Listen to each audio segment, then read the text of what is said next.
본문 잠시 읽겠습니다. 누가복음 22장 14절로 20절. 누가복음 22장 14절로 20절 말씀 함께 읽겠습니다. 때가 이르매 예수께서 사도들과 함께 앉으사 이르시되 내가 고난을 받기 전에 너희와 함께 이 유월절 먹기를 원하고 원하였노라. 내가 너희에게 이르노니 이 유월절이 하나님의 나라에서 이르기까지 다시 먹지 아니하리라 하시고 잔을 받으사 감사하기도 하시고 이르시되 이것을 갖다가 너희끼리 나누라.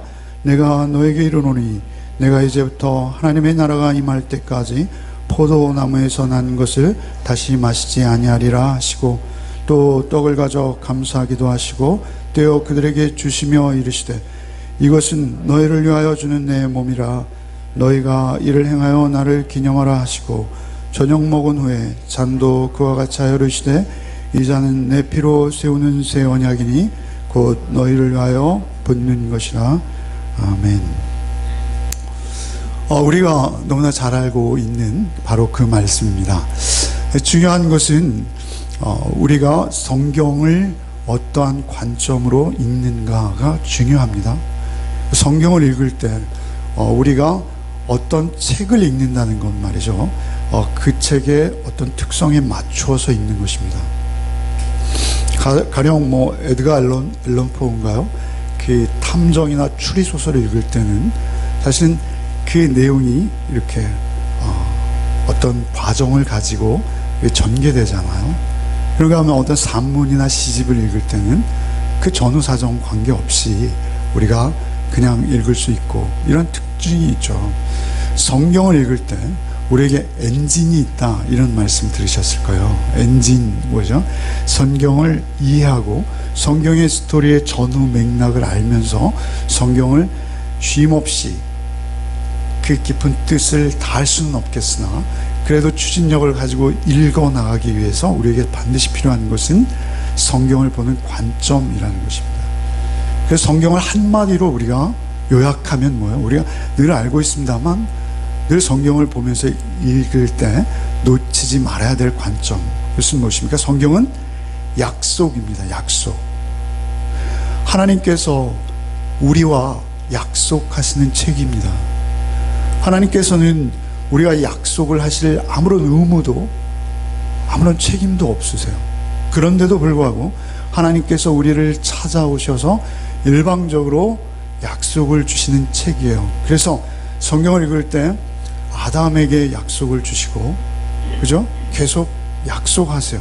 아브라함에게 약속을 주시고 모세와 언약을 맺고 약속을 맺으시고 계속 그 약속이라는 관점의 성경을 읽으면 그 성경의 진실한 의미를 우리가 놓치지 않고 읽어 나갈 수 있는 중요한 성경을 읽어내는 관점입니다. 약속. 그래서 구약, 신약 하는 거죠. 먹으면 좋은 한약이 아니라 구약은 옛 언약 이런 의미고요. 신약은 새로운 언약, 새로운 약속 이런 의미가 되는 것이죠. 66권의 책은 각각 저자가 다르고 그리고 그 중에서도 39권과 27권은 또 다릅니다. 그럼에도 불구하고 그것은 하나님의 어떤 약속이 점증적으로 우리에게 어떻게 이루어져 가는지, 그것은 만세전에 오히려 창세전에 하나님께서 그 모든 약속의 과정들을 통해서 우리를 교훈하시기 위해 정해놓은 구원의 과정입니다. 그래서 그것은 모든 개인이나 누구나 상관없이 우리가 그러한 구원의 과정들을 경험해 나가게 되는 것이죠. 그래서 그것은 하나님께서 어떤 실패하신 것이 아니라 하나님께서 정해놓으신 과정들입니다. 그래서 그 과정들을 우리가 구약과 신약을 통해서 읽는데요, 그 옛 언약에 비해서 새 언약의 중요성은 말씀드리지 않아도 여러분 그것이 마지막 언약이요, 변치 않는 언약이요, 우리를 위해서 피 흘리신 하나님의 언약이신 것을 우리는 알고 있습니다. 그런데 그 언약, 성경이 약속의 책이요 언약의 책이라는 관점에서 볼 때 우리의 그 언약의 핵심, 가장 중요한 핵심, 그 언약의 핵심 중에 또 핵심, 그 핵심이 사실 오늘 우리가 읽은 바로 이 본문 말씀입니다. 그런데 이 언약의 핵심 중에 핵심이라 할 수 있는 이 본문의 말씀, 그런데 이 본문의 말씀을 우리가 어떻게 이해하는가는 굉장히 중요한 것이죠. 사실 이 짧은 말씀 중에 성경 한 권이 다 들어가 있습니다. 그래서 이 말씀 가운데서는 성경의 어떤 주제라 할지라도 이 말씀 안에서 우리가 교훈을 얻을 수 있습니다. 그래서 이 말씀을 완벽히 내지는 어느 정도 수준에 우리가 이해한다는 것은 거의 불가능합니다.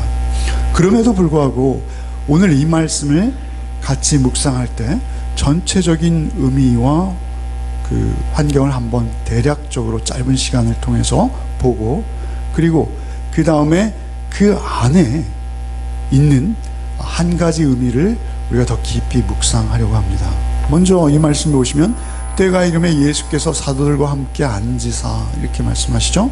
때가 이름에, 때가 이르렀어요.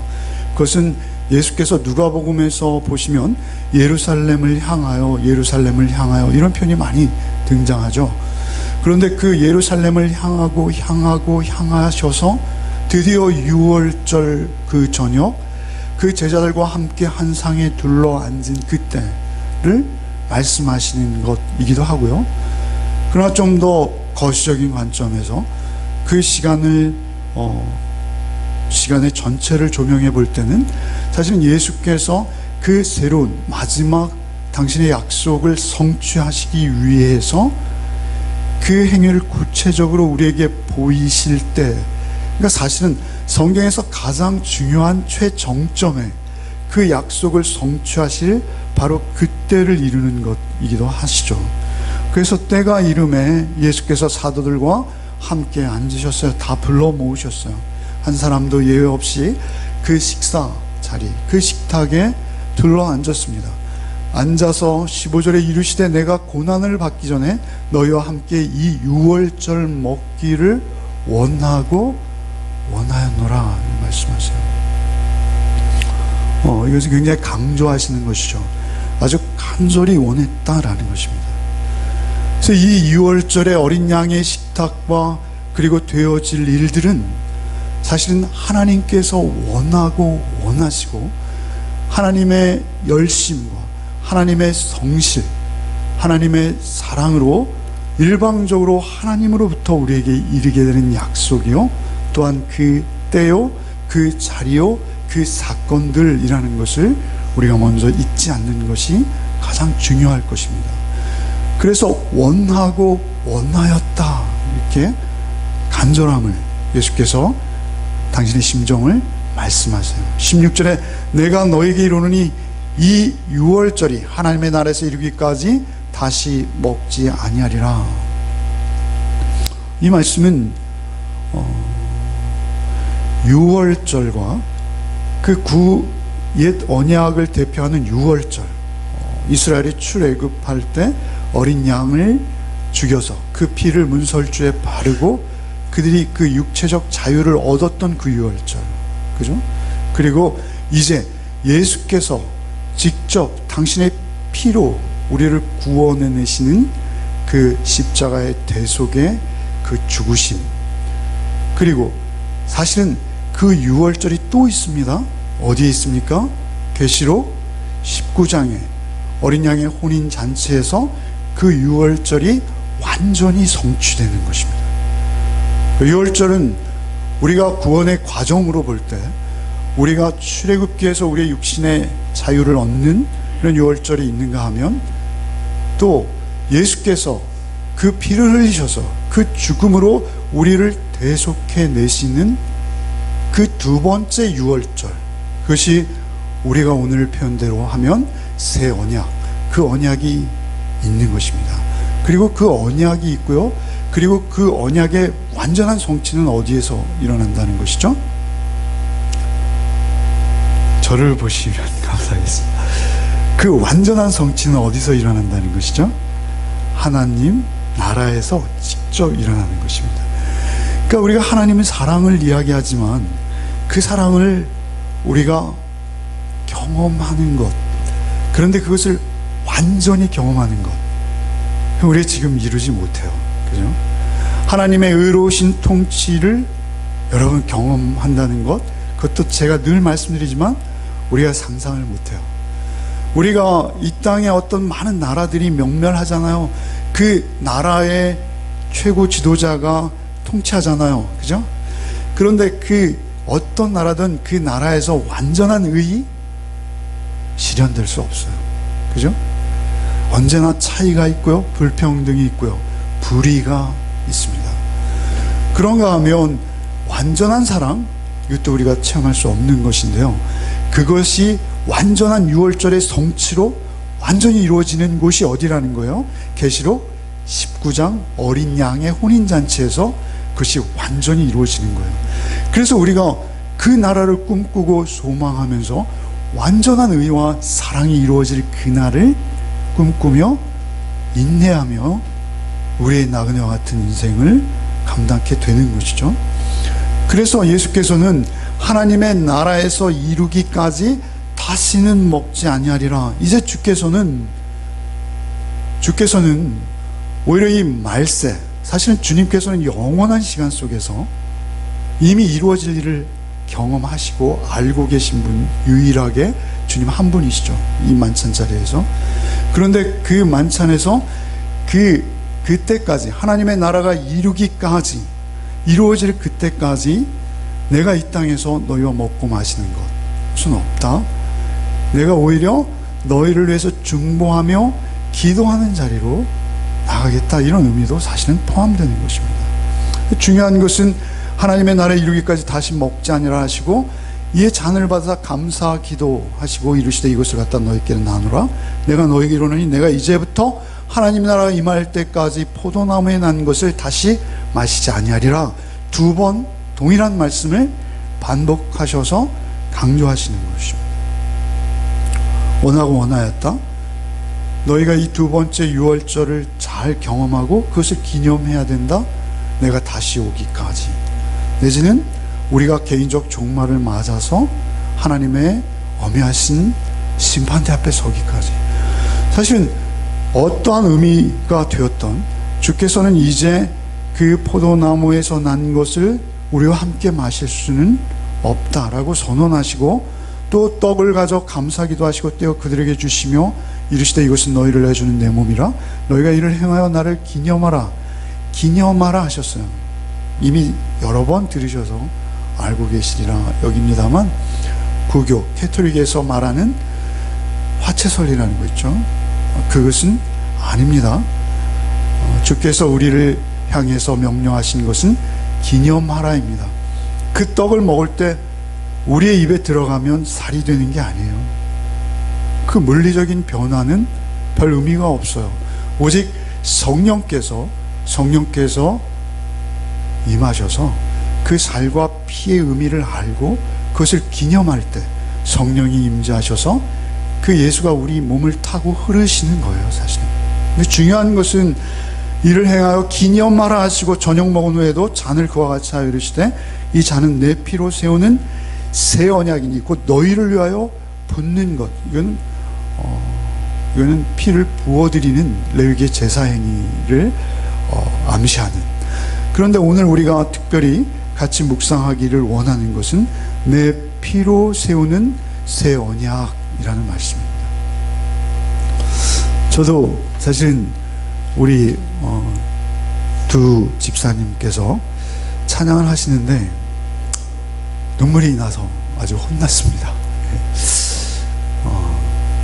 그렇게 우리가 예수의 피를 감성적으로 느끼고 또 우리의 인격, 우리의 감성과 우리의 지식과 우리의 의지적 결단까지 합해진 그 인격으로 우리가 예수의 피를 고백해내는데, 사실 오늘 좀 딱딱할 수도 있겠습니다만 이 옛 언약과 새 언약을 통해서 옛 언약은 무엇이고 새 언약은 우리에게 어떻게 구체적으로 성취되어지는지를 오늘 잠깐 나누고자 하는 것입니다.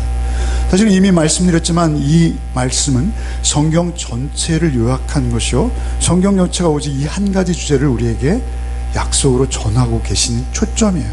그래서 이것을 다 말씀드릴 수는 없습니다. 다 말씀드릴 수는 없지만 이 말씀이 성경을 대표하는 핵심 중에 핵심인 것을 우리가 이 시간 다시 한번 기억하면서, 딱딱한 말씀이지만 이 말씀 안에서 여러분이 중요한 깨달음을 얻으셨으면 좋겠습니다. 우리가 율법, 소위 옛 언약이라고 말하는 십계명, 그리고 레위기의 그 제사법들, 이것들을 우리는 그저 돌판에 새긴 것으로 강조돼서 그것만 알 수 있어요. 그러나 사실은 그 율법을 주실 때도 하나님께서는 한 가지로 주셨어요. 사실은 우리가 지켜내지 못할 것까지 아셨으리라 여겨지지만, 사실은 하나님께서 이것을 주실 때 마음은 신명기에서 모세의 설교를 통해서 우리가 알 수 있는데요, 신명기 6장 6절에 이렇게 말씀하세요. 오늘날 내가 내게 명하는 이 말씀을 너는 마음에 새기고, 이렇게 말씀하세요. 마음에 새기고. 신명기 11장 18절에도 이러므로 너희는 나의 이 말을 너희 마음과 뜻에 두고 또 그것으로 너희 손목에 메어 기호를 삼고 너희 미간에 붙여 표를 삼으며. 사실은 그들이 손목에 메고 미간에 붙이는 것은 충실히 이행했습니다. 그러나 그 앞에 있는 무엇이죠? 마음과 뜻에 두고 그것으로 너희 손목에 메고 미간에 붙이라. 마음과 뜻에 먼저 둬야 되는 것이었습니다. 그러면 신명기 10장 12절 말씀에 이스라엘아, 내 하나님 여호와께서 내게 요구하시는 것이 무엇이냐? 내 하나님 여호와를 경외하여 그 모든 도를 행하고 그를 사랑하며 마음을 다하고 성품을 다하여 내 하나님 여호와를 섬기고, 이렇게 표현되었어요. 그러니까 우리가 새 언약 예레미야 31장 31절에 마음에 주시는 새 언약이라는 강조점을 알고 있잖아요. 그러나 사실은 옛 언약도 마음에 우리에게 주시길 원하셨어요. 신명기 30장 6절 말씀에 하나님 여호와께서 내 마음과 내 자손의 마음에 할례를 베푸사, 마음의 할례가 신약 갈라디아서나 예레미야만 나오는 것이 아니라 처음에 할례를 주시고 또 그 계명, 십계명과 율법을 주실 때 이미 마음의 할례를 하나님께서는 언급하세요. 그러니까 너희 신명기 10장 16절 말씀에 마음의 할례를 행하고 다시는 목을 곧게 하지 말라. 목을 곧게 하지 말라. 마음의 할례를 베푸사 너희 마음을 다하며 성품을 다하며 내 하나님 여호와를 사랑하게 하사 너로 생명을 얻게 하시라. 여호와 하나님을 사랑하는 것이 생명이에요. 그런데 그것은 마음에서부터 출발하는 것이고, 신명기 30장 14절에 오직 그 말씀이 내게 심히 가까워서 내 입에 있으며 내 마음에 있은즉 내가 이를 행할 수 있느니라. 그러니까 마음에 있을 때만 너희가 그 율법을 행할 수 있을 것이야 라고 우리에게 충분히 경고하셨습니다. 그리고 그 말씀을 주셨어요. 그런데 우리는 그 율법, 옛 언약을 어떻게 받아들입니까? 내가 지켜내서 얻는 구원으로 받아들이는 것입니다. 우리가 누가복음에서 계속 보아온 모습은 무엇이죠? 바리새인과 서기관과 그 율법사들의 잘못은 무엇이죠? 너무나 동일한 말씀을 계속 드려서 민망할 정도로, 사실은 누가복음은 계속 그들은 자기의 의와 자기의 노력과 스스로의 어떤 그 행위들로 자신의 구원을 확신하기 원했어요. 그리고 그것을 열심히 부지런히 행했어요. 그런데 사실은 그것이 하나님의 뜻과는 정반대였다라는 사실을 우리는 계속 확인했습니다. 그렇게 바리새인들이 했던 이유는 뭐예요? 예레미야 선지자는 이렇게 기록해요. 17장 9절 말씀에 만물보다 거짓되고 심히 부패한 것은 마음이라 누가 능히 이를 알려마는. 사실 우리의 죄성으로 인해서 나로 집중되어지는 그 죄성으로 인해서 우리의 마음이 부패했기 때문에, 그래서 주님께서는 이제는 그 옛 언약 위에 새 언약을 세우시는 거예요. 그런데 그 새 언약의 특징은 무엇일까요? 새 언약의 특징은 우리의 마음에 오시는 건 맞는데요, 마음에 어떻게 임하시는 걸까요? 오직 예수로 임하시는 것입니다. 피 흘리신 예수로 임하시는 거예요. 그래서 예수가 우리의 마음에 찾아오시는 거예요. 이제는 우리의 마음 자체에 맡기는 것이 아니라 예수께서 우리의 마음에 좌정하시겠다는 거예요. 직접 당신이 찾아오시겠다는 거예요. 그래서 예수께서 우리의 마음에 이제는 찾아오셔서 내가 행하는 것이 아니라, 내가 내 의지로 결단으로 내가 내 어떤 알량한 행위들을 내어놓고 구원을 하나님 앞에 설득하는 자가 아니라, 이제는 오직 예수만 의지하고 예수의 음성 듣고 예수를 따르는 자로서의 삶을 사는 그 은혜로 내가 구원을 얻게 되는 것입니다. 그래서 우리의 마음에 예수가 찾아오시는 거예요. 로이드 존스 목사님은 이것을 설명하기 위해서 이런 예화를 드세요. 저 참 공감합니다. 이런 말씀을 하세요. 성도 한 분이 찾아오셨어요. 찾아오셔서 이런 말씀을 하신 거예요. 제가 요즘 은혜가 없어요. 그래서 제가 아주 어리석고 그리고 극히 포악한 죄에 빠진 그러한 삶을 좀 살고 싶어요. 그래서 제가 그러한 자리에서 지금 저의 모습과 같은 선함으로 바뀌어지는 과정을 좀 다시 경험하고 싶어요. 이런 고백을 하더라는 것입니다. 그런데 그 성도가 그 고백을 하는 것이 중요한 것이 아니라, 우리 중에도 사실은 그러한 믿음의 착각, 신앙생활, 종교생활의 착각을 우리가 할 수 있다는 것입니다. 우리가 사실 예수를 믿고 예수로 거듭나고 구원 얻는다는 것은 무엇이냐면, 우리 안에 예수가 계셔서 성령이 우리 죄에 대해서, 의에 대해서 우리를 책망하시는 것입니다. 근데 사실은 성령이 우리에게 오시면 우리는 언제나 내가 그 불과 같은 하나님, 심판의 하나님, 완전한 의이신 하나님 앞에서 얼마나 추한 죄인인지를 우리는 스스로 알 수밖에 없습니다. 내 마음의 부패함을 깨달을 수밖에 없는 거예요. 사실 우리에게 그런 고백이 있다는 것은 무엇입니까? 그런 고백은 사실은 이미 복음과 상관없음을 본인이 스스로 드러내는 것이라는 것입니다. 그러니까 우리에게 있어서 내가 이루었다, 내 자신이 무언가 착한 행위와 선행과 행실로 하나님의 평가 기준을 흡족하게 하는 뭔가를 내놓았다, 내지는 내놓을 것이다 라는 어떤 그러한 생각들에 우리의 구원이 꽉 묶여있다 라는 사실입니다. 그것을 계속 강조하시는 거예요. 우리가 주의 성품을 닮아간다 이런 표현 많이 하잖아요. 예담교회 뭐 이런 거 하잖아요. 우리가 예수를 닮을 수 없어요. 예수를 닮을 수는 없어요. 예수가 우리 안에 오시는 겁니다. 그래서 예수가 우리 안에서 행하시는 것입니다. 예수는 우리가 닮을 수 있는 존재가 아니십니다. 저도 그런 착각을 많이 해왔어요. 저도 그런 착각 속에서 붙들렸던 때가 많아요. 그러나 중요한 것은 우리가 예수를 흉내내는 것은 할 수 있겠으나 예수의 본성을 쫓아서 예수와 하나 되어지는 것은 우리의 힘으로 되는 것이 아닙니다. 그것은 오직 성령이 우리에게 임하실 때 가능한 것입니다. 그래서 지금 내 피로 세우는 새 언약이라고 할 때 우리에게 가장 중요한 관점은 무엇입니까? 예수께서 내 안에 찾아오셔서 내 몸을 타고 흐르시겠다는 것입니다. 당신의 피로 생명으로 우리에게 찾아오시겠다는 것입니다.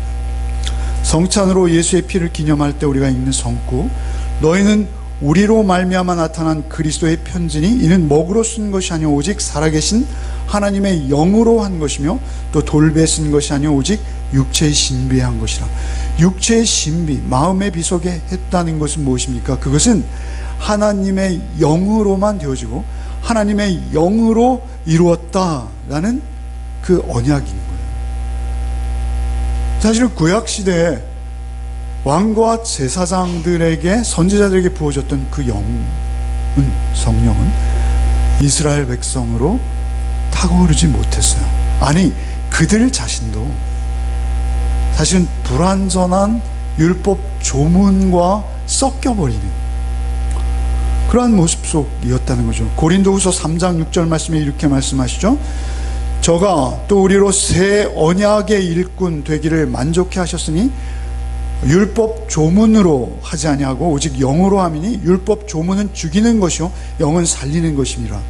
돌에 써서 새긴 죽게 하는 율법 조문의 직분도 영광이 있어 이스라엘 자손들이 모세의 얼굴에 없어질 영광을 인하여 그 얼굴을 주목하여 보지 못하였거든. 하물며 영의 직분이 더욱 영광 있지 아니하겠느냐. 이 말씀 무엇입니까? 영의 직분이라는 것은 성령께서 우리에게 찾아오셔서 성령이 우리를 하나님의 직분자로서 살아내도록 하시는 그 영광은 모세의 영광과 비교할 수 없을 정도로 엄청난 영광일 것이다 라는 것을 우리에게 말씀하십니다. 이 새 언약은 히브리서 10장 15절로 이하 말씀에 정확히 나와 있습니다. 히브리서 10장 15절 이하 말씀 제가 여러 번 읽어드렸습니다만, 또한 성령이 우리에게 증거하시되 주께서 가라사대 그날 후로 저희의 세울 언약은 이것이라 하시고 내 법을 저희 마음에 두고 저희 생각에 기록하리라 하신 후에 또 저희 죄와 저희 불법을 내가 다시 기억하지 아니하리라 하였으니 이것을 사하셨은즉 다시 죄를 위하여 제사 드릴 것이 없느니라. 이 말씀을 시작하실 때 새 언약이죠. 새 언약은 이것이다 라고 이 히브리서 10장 이하의 말씀에서 하실 때 거기에 반드시 따라 나오는 문장이 뭐예요? 한 성령이 우리에게 증거하시되 라는 표현입니다. 결국 성령이 하시지 않고서는 우리가 나를 알 수 없고 하나님의 은혜를 깨달을 수도 없어요. 예레미야 31장 31절이 구약에서 새 언약을 주실 것을 예언하신 가장 중요한 말씀이에요. 그죠? 예레미야 31장 31절 이하 33절까지인데요. 그 말씀의 특징은 무엇이냐면요, 사실은 배경을 좀 이해할 필요가 있는데요, 예레미야가 예언할 때 이스라엘은 어떤 상태였어요? 자기들은 심각한 죄에 빠져서 하나님을 떠났어요. 율법의 조문들은 지키는 듯 하나 하나님과 정확히 상관없이 하나님을 거스르고 있었어요. 그럴 때 예레미야가 너희의 죄를 자복하고 바벨론에게 승복하라. 오히려 하나님께서 너희를 벌하시니 그 바벨론을 통해서 하나님께서 주시는 벌을 달게 받고 하나님께 돌이키라 라고 했을 때 그들은 애국을 부르짖으며 하나님은 우리와 함께 하신다 라는 착각 속에서 그들의 행위를 내어놓는 그 몇 가지 행위 속에서 그들이 예레미야를 죽이는 겁니다. 그러니까 우리가 가장 경계하고 무서운 것은 무엇이냐면 우리가 하나님의 영 성령이 없이 우리는 아무것도 할 수 없다는 것입니다. 예레미야 31장 31절 이하를 제가 다시 한번 읽어드리겠습니다. 좀 천천히 읽겠습니다. 나 여호와가 말하노라. 보라, 날이 이르리니 내가 이스라엘 집과 유다 집에 새 언약을 세우리라. 나 여호와가 말하노라. 이 언약은 내가 그들의 열조의 손을 잡고 애굽 땅에서 인도하여 내던 날에 세운 것과 같지 아니할 것은 내가 그들의 남편이 되었어도 그들이 내 언약을 파하였습니다. 나 여호와가 말하노라. 그러나 그날 후에 내가 이스라엘 집에 세울 언약은 이러하니 곧 내가 나의 법을 그들의 속에 두며 그 마음에 기록하여 나는 그들의 하나님이 되고 그들은 내 백성이 될 것이라. 그들이 다시는 각기 이웃과 형제를 가르쳐 이르기를 너는 여호와를 알라 하지 아니하리니 이는 작은 자로부터 큰 자까지 다 나를 알미니라. 이렇게 말씀하세요. 성령이 여기엔 기록되지 않는 것 같지만 사실은 이 말씀이 성령이세요. 그들이 다시는 각기 이웃과 형제를 가르쳐 이르기를 너는 여호와를 알라 하지 아니하리니 이는 작은 자부터 큰 자까지 다 나를 알게 될 것이다.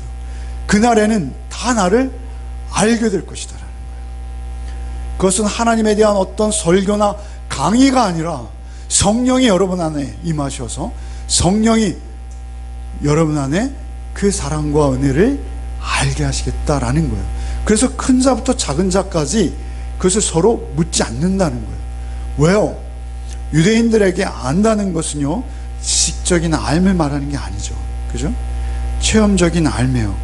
요한일서 2장 27절 말씀에 너희는 주께 받은 바 기름 부음이 너희 안에 거하나니 아무도 너희를 가르칠 필요가 없고 오직 그의 기름 부음이 모든 것을 너희에게 가르치며 또 참되고 거짓이 없으니 너희를 가르치신 그대로 주 안에 거하라, 이렇게 말씀하시거든요. 성령께서 우리를 직접 가르치세요.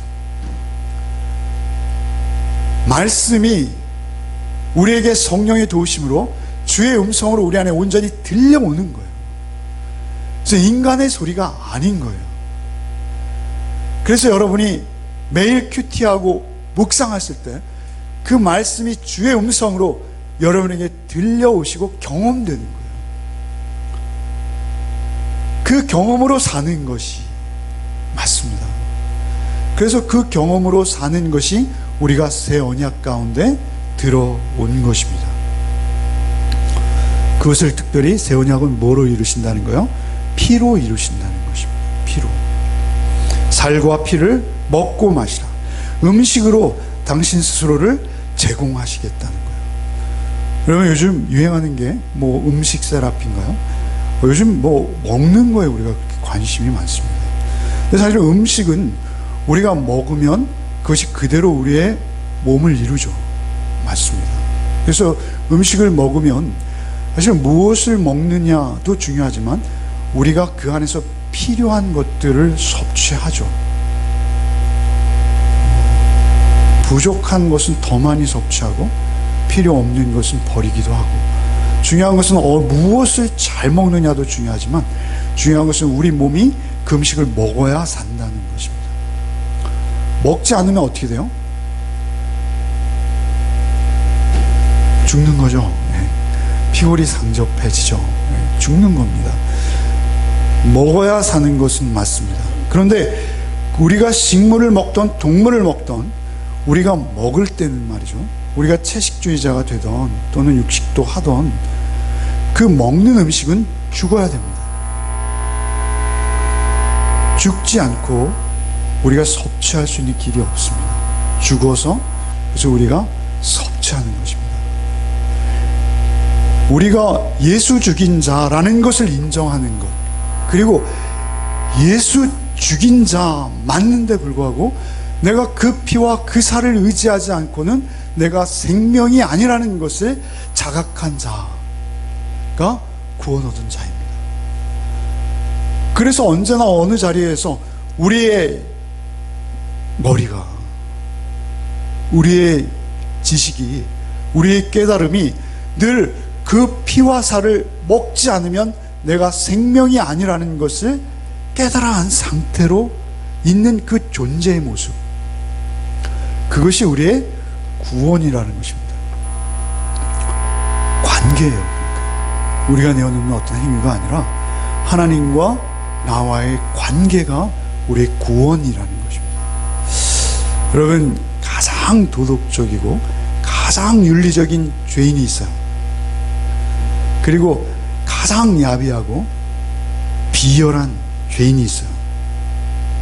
누가 더 훌륭한 거예요? 둘 다 죄인일 뿐이죠. 그죠? 요즘 이렇게 제가 떨어져요. 그래서 말도 안 되는 물음을 자꾸 여쭤봐요. 성경은 뭐라는 거예요? 모든 사람이 죄를 범하였다. 의인은 하나도 없다. 그게 성경이에요. 가장 도덕적이며 윤리적인 죄인이나 가장 야비하고 비열한 죄인이나 차이는 없다는 것이 성경의 진리예요. 여러분, 공부를 잘하는 죄인과 공부를 못하는 죄인, 성적이 좋은 죄인과 성적이 형편없는 죄인, 둘 다 죄인인 거예요. 그죠? 공부 잘하는 죄인이 더 위험해요. 아십니까? 중요한 것은 우리에게 있어서 죄된 모습이라는 것은 무엇입니까? 우리에게 죄된 모습이라는 것은 예수 앞에서 내가 죄인이요, 예수의 대속적 죽음과 그 은혜가 아니고서는 내가 구원받을 길이 없으니 항상 그 말씀 앞에 순종하겠습니다 라는 성령의 비추이심, 성령의 조명하심, 그게 우리의 구원이다 라고 성경은 말씀하시는 것입니다. 나를 위해서 그분이 피 흘리시고 살 찢으신 것을 성령의 도우심으로 내가 느끼고 경험하는 거예요. 날마다 그것을 내 안에 확인하는 거예요. 그래서 천하흉악한 죄인이 있어도 사실은 그 죄인이 나와 다르지 않은 상태였다라는 것을 우리가 의식하는 것입니다. 그리고 그 죄인과 나와 별 차이가 없었음에도 불구하고 예수께서 나를 은혜로 찾아오셔서 지금은 나와 함께 하신다는 것입니다. 여러분이 만약 그리스도인 되고 나서요, 내가 이제 예수, 그 은혜로 구원받았어, 그 피로 구원받았어, 그러니 이제는 내가 착하게 살아서 내가 나를 증명해내야지. 구원 아니라는 겁니다. 착각해요. 우리가 자꾸 이런 말씀 드리는 거예요. 내가 정말 그 놀라운 은혜로 구원받았어, 내가 열심히 살아서 나를 증명해내고 하나님 나라에 들어갈 거야. 여러분, 1000년을 살아도 구원 못 받습니다. 그분은 1000년이 아니라 10,000년을 살아도 구원과는 상관없는 겁니다. 우리의 구원은 내가 이루는 게 아니고 나는 죄인일 뿐이에요. 나는 언제나 내 죄를 하나님이 내 과거의 죄, 현재의 죄, 미래의 죄 다 용서하셨음에도 불구하고 내가 지었던 과거의 죄조차도 내 기억 속에 지울 수 없는 나약한 인간인 거예요. 그것을 주님 앞에 시인하며, 그렇습니다 주님, 나는 죄인입니다. 내가 지은 이 흉측한 죄 주님이 분명 십자가에 사하셨음을 믿는데도 저에게 잊혀지지 않고 저의 죄책이 자꾸 저를 누르고 있습니다. 하오나 성령님 의지하오니, 그러나 내 몸에는 주의 피가 흐르고 있음을 기억하게 해주십시오. 주의 피가 내 몸에 흐르고 있고 그 피가 약속에 의해서 나를 깨끗이 하셨음을 믿습니다. 이 고백을 해내는 거예요. 그게 성령의 도우심인 거예요. 하나님께서는 우리가 약속할 아무 의무도 없고 책임도 없으심에도 불구하고 우리를 일방적으로 찾아오셔 약속하신 거예요. 그래서 그 약속을 우리가 하나님 앞에 꺼내놓으면 하나님이 그 약속을 무시할 수 없는 거예요. 우리가 그냥 그래 새끼 손가락 걸자 이렇게 된 것이 아니고, 그것은 역사 속에서 긴 시간을 통해서 하나님께서 그 계획을 세워두시고 선지자들을 보내시고 그것을 하나하나 꼼꼼히 66권의 책을 통해서 한 가지 주제를 가지고 일관되게 기록하시고 그 약속을 이렇게 두꺼운 책으로 만드셔서 우리에게 주신 거란 말입니다. 그 약속은 오직 한 가지 의미를 우리에게 담고 있는 거예요. 내 피로 너에게 새 언약을 세우느니 내 피로 너희가 구원받은 것을 믿고 내 피를 먹고 마시며 예수와 하나 되어라, 이렇게 말씀하시는 것입니다. 그 예수가 성령으로 우리에게 오셔야 됩니다. 그래서 그 예수의 피가 내 안에 흐르고 있어야 돼요. 그 피는 가장 어리석은 자도, 가장 충한 자도, 가장 흉악한 자도, 그것이 살인이요 강도요 간음일지라 하더라도 하나님은 다 용서하실 수 있다라는 사실을 믿는 것입니다. 내가 바로 그 살인자고 내가 바로 그 간음한 자라는 것을 아는 거예요. 성령이 우리를 조명해 주실 때, 그때 우리는 거기서 자유할 수 있는 거예요. 그때만 우리는 어떠한 상황과 조건 안에서도 감사하고 기뻐하고 완전한 자유를 누리게 되는 거예요. 성령이 내 안에 찾아오셔서 내 피와 살이 되어서 내 몸에 흐르고 내 몸의 일부가 되어주신 거예요. 그래서 내 안에 온전히 거하심으로 말미암아 나에게 주어지는 자유, 그래서 그들이 애굽에서 고작 벗어났을 때 느꼈던 그 육신의 자유가 아니라 내 영이 하나님 앞에서 온전한 자유를 느끼고 기뻐하며 감사하며 하나님의 임재 가운데 우리의 삶을 살아내게 되는 것입니다. 그래서 오직 성령의 도우심과 성령의 내주하심으로만 이룰 수 있다라는 것을 잊지 마십시오.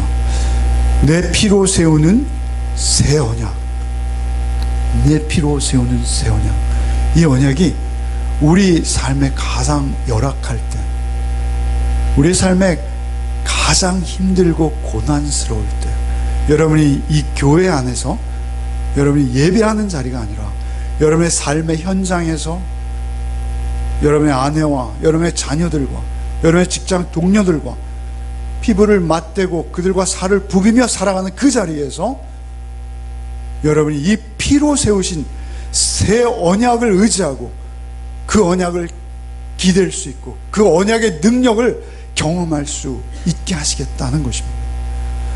그것을 여러분이 그 삶 속에서 늘 느끼고 경험하면서 그 자유를 누리시는 복이 있으시기 바랍니다. 그래서 그 피로 세운 새 언약을 오늘 우리가 확인하는 자리가 성찬이다 라는 것을 기억하시면서 이 잔을 받겠습니다.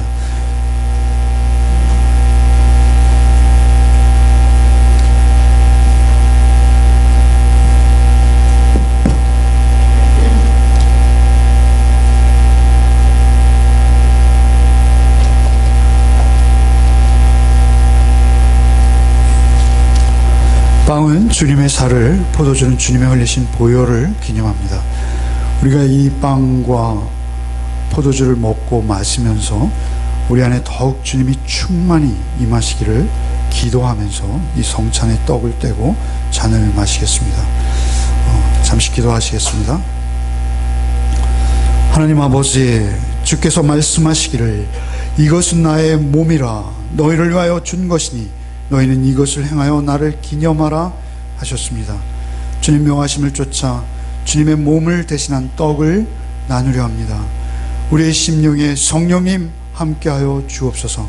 이 떡이 우리의 몸에 들어갈 때 성령께서 함께 오셔서 이 떡이 의미를 우리에게 깨우쳐 주시고 오직 그 대속의 은혜를 주시고자 몸을 찢기시고 옆구리를 창에 찔리셨던 주님을 기억하며 감사함으로 우리의 삶을 살게 하여 주옵소서. 예수 그리스도의 이름으로 기도하옵나이다. 아멘.